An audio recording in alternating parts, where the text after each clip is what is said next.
अस्सलाम वालेकुम, कैसे हैं गाइस आप सब। Welcome to our YouTube channel learn physics with Anmol. आज हमने एफएससी पार्ट 1 की लेक्चर सीरीज स्टार्ट की है। तो पार्ट 1 से हमारा जो आज का टॉपिक है वो है Newton second law in terms of momentum. Newton second law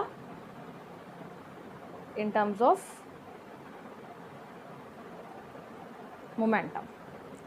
इससे पहले प्रीवियस लेक्चर के अंदर हम न्यूटन सेकंड लॉ पढ़ चुके हैं, मोमेंटम भी हम देख चुके हैं क्या होता है। तो आज हम पढ़ेंगे कि न्यूटन सेकंड लॉ को हम मोमेंटम के टर्म्स में कैसे लिख सकते हैं, या इसको हम most general form of Newton second law भी बोलते हैं। तो इसको प्रूफ करने के लिए हम क्या कंसीडर करेंगे कि लेट्स सपोज आपके पास एक बॉडी है या आपके पास कोई एक कार है जिसका मैस m है, ठीक है, और ये मूव कर रही है, और जो इसकी इनिशियल वेलोसिटी है उसको हम लेट्स सपोज नाम दे देते हैं vi का। vi इसकी क्या है, इनिशियल वेलोसिटी जिसके साथ ये मूव कर रही है। m इस बॉडी का, ये इस कार का क्या है, मैस है। हमने क्या करना है, इसके ऊपर एक फोर्स अप्लाई करनी है। जैसे ही आप इसके अंदर इसके ऊपर फोर्स अप्लाई करेंगे, फोर्स F अप्लाई करेंगे, तो इसकी वेलोसिटी क्या होगी, चेंज होगी। तो हम कहते हैं कि इसकी velocity after some time t, कुछ टाइम t के बाद जो इसकी वेलोसिटी है वो बन गई है vf, और मैस इसका सेम रहेगा, और इसकी वेलोसिटी क्या हो गई, चेंज होके फाइनल वेलोसिटी को हमने vf का नाम दे दिया है, ठीक है। तो अब आपको पता है कि इस बॉडी का पहले वेलोसिटी थी vi, वेलोसिटी में चेंज आया, फाइनल वेलोसिटी इसकी क्या है, vf। तो वेलोसिटी में जब चेंज आए तो इसका क्या मतलब है कि इसके अंदर क्या प्रोड्यूस हुई है, एक्सेलरेशन प्रोड्यूस हुई है। और हमें वैसे भी पता है कि जब किसी बॉडी पे फोर्स लगती है तो उसके अंदर क्या प्रोड्यूस होती है, एक्सेलरेशन प्रोड्यूस होती है। और एक्सेलरेशन किसके इक्वल होती है, acceleration a is equal to change in velocity. Velocity में कितना चेंज आया है, vf minus vi divided by time t। और हमने कहा था कि हमने ये चेंज कितने टाइम में ऑब्जर्व किया है, लेट्स सपोज टाइम t में ऑब्जर्व किया है। तो एक इसके इक्वल आ जाएगा vf minus vi over t। इसको कह दें क्वेश्चन नंबर 1।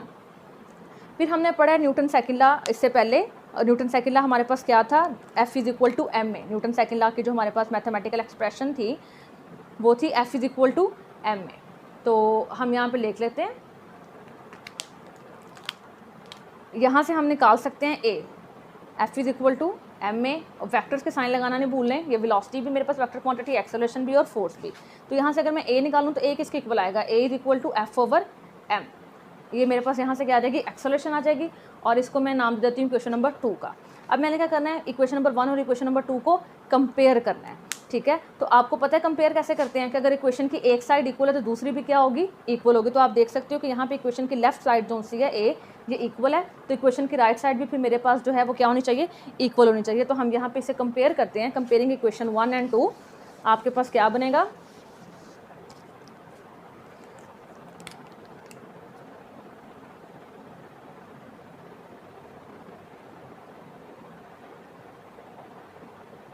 ओके जब हमने क्वेश्चन नंबर 1 और 2 को कंपेयर किया, इनकी मेरे पास लेफ्ट साइड इक्वल है तो राइट भी क्या हो जाएंगे, इक्वल हो जाएंगे। तो मेरे पास बनेगा F over m is equal to vf minus vi over t, ठीक है। यहाँ पे m डिवाइड हो रहा है, दूसरी तरफ जाके क्या हो जाएगा, मल्टीप्लाई हो जाएगा, और मल्टीप्लाई दोनों टर्म्स के साथ होगा, ठीक है। मैं डायरेक्ट इनको अंदर मल्टीप्लाई कर रही हूँ, तो मेरे पास क्या बन जाएगा, F is equal to M V F minus M V I over T.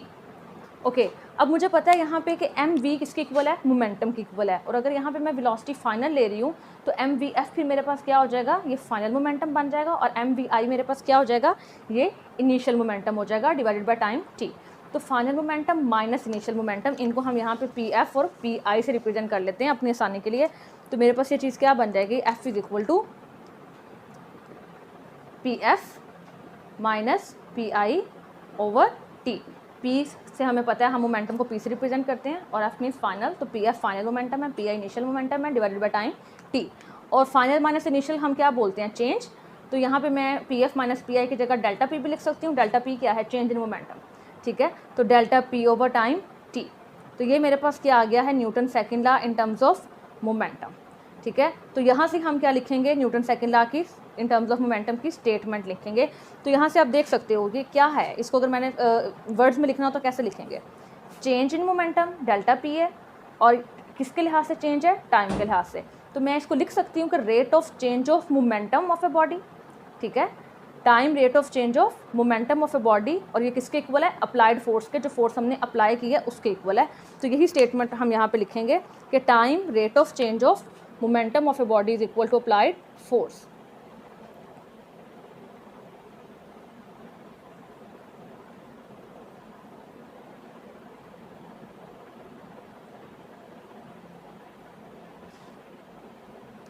Time rate of change of momentum of body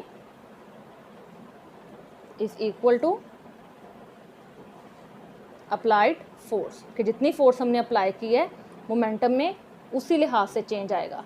किसी भी बॉडी में अगर हम मोमेंटम में चेंज देखना चाह रहे हैं टाइम के लिहाज से, तो वो कितना होगा, किसके इक्वल होगा, अप्लाइड फोर्स के इक्वल होगा, जितनी हमने फोर्स अप्लाई की है। बिल्कुल ये मैथमेटिकल एक्सप्रेशन को हमने क्या लिख दिया, वर्डिंग में लिख दिया, और यही मेरे पास Newton second law in terms of momentum की स्टेटमेंट है। और ये हमारे पास अक्सर शॉर्ट क्वेश्चन आता है कि state Newton second law in terms of momentum and prove that F is equal to delta P over T, या F is equal to M V F minus M V I over T. तो हम इसे solve कर सकते हैं ऐसे।